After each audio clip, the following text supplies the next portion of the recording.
હા શેણી, પાછી વળ તું અપંગ હોય તોય હું તને મારા જીવનમાં પાળીશ અને મારે કાંધે કાવડ કરી એમાં તને બેસાડીને તને જાત્રાઓ કરાવીશ.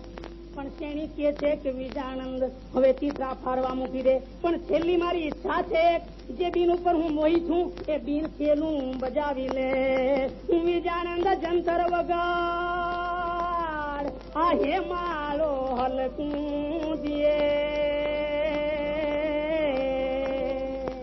ઓલા મોયા માછલ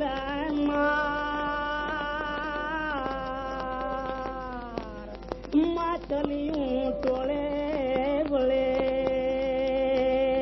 બીજાનંદે પોતાને ખંભેથી જંતર ઉતારી અને જંતર એટલે બીન ને બજાવવા માંડ્યું. શેણીને જે ગમતા હતા તે અવાજ કાઢવા માંડ્યો. અંદર હિમાલય સામે ભણકારા પડઘા દેવા માંડ્યો અને માછલી મારા હતા જે સરોવર ની અંદર ઉભા થઈ રહ્યા હાથમાં જાળ રાખીને અને માછલી ભય મૂકી અને પાણીના માથે આવી અને સાંભળવા માંડી વિજાણન નું સંગીત. એમ સંગીત જામી ગયું છે અને રામ રામ રામ શેણીના અવાજ બોલે છે. એમાં આઈ જંતર ભાંગ્યું અને જળ પડી તૂટ્યો મોભી જત્રા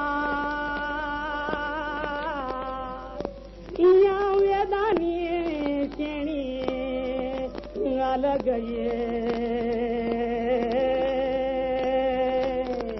અને આઈ જંત્રી ન કાઢે જરા. બરાબર જમાવટ થઈ છે.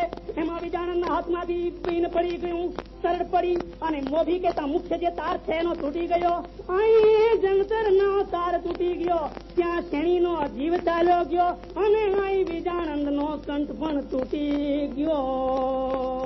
અને પછી વિજાનંદ સંસારમાં એકલો પાછો વળે છે. જંતર નથી, શેણી નથી. કેવી દશા થાય કે ભાઈ ભૂખે ખાધા જ બાત ઓલું પેટ ભરીને પમરજી પણ શેણી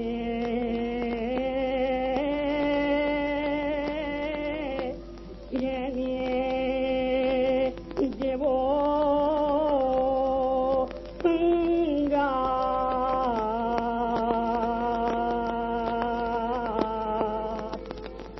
મેલીને વિજાનંદ વળ્યો. પામરની માફક ભૂખ લાગે ત્યારે માગી માગીને ટુકડા ખાધા.